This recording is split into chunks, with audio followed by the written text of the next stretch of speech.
mga kamay na nakasara, mga paang nakabaluktot at nakatuwid, mga kamay na nakahawak sa mga rehas, at sila'y nakaangkas lamang sa isang palad.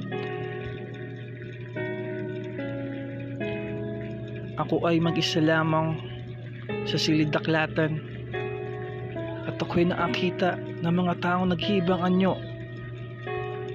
Parang ako'y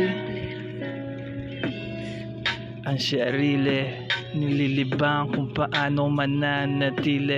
Ako ay napabigyan ng isang bagay kung paano makukuha ito, at ako'y di mapalagay. Ako ay humakbang at binuksan ng katawan ng isang nagmamaneho sa isang daanan.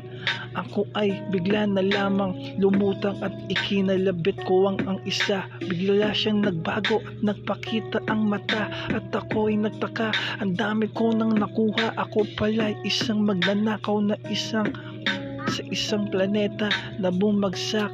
Ang kasusian ko'y biglang natahak, at ako'y napahinto at napaatras. Bigla itinago ko ang kasusian ng sistema. Ang mata ko ay bigla na lamang kumutita.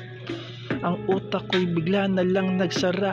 Merong isang mensahe na bumubulong sa aking isip. Siya ay nagsigarilyo at binugas sa aking isip. Ako ay nalulong sa usok. Ang mga mata ko'y biglang na pugutan ng anumang tagay sa aking utak. Bigla na lang akong nalanta. Iniisip ko kung sakali ako'y mapupuna. Bigla kong nakita na naman ng susi ng kaisipan kung paano ako mapagbibigyan kalaban ng sarili.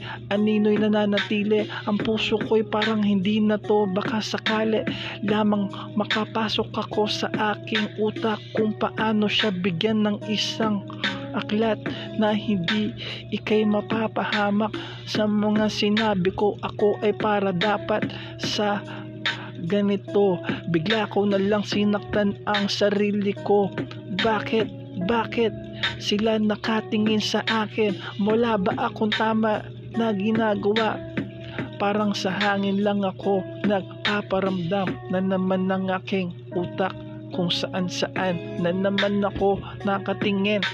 Yung utak ko na naman kalaban ko din. Ang mundo sa labas ay parang hangin. Nararamdaman ko na uubusan na rin. Bigla akong napatayo sa isang sulok at ako'y dinudugo. Ininom ko ang lahat ng pagsubok na ganito. Paano ba ako makakatakas sa mundo na magulo?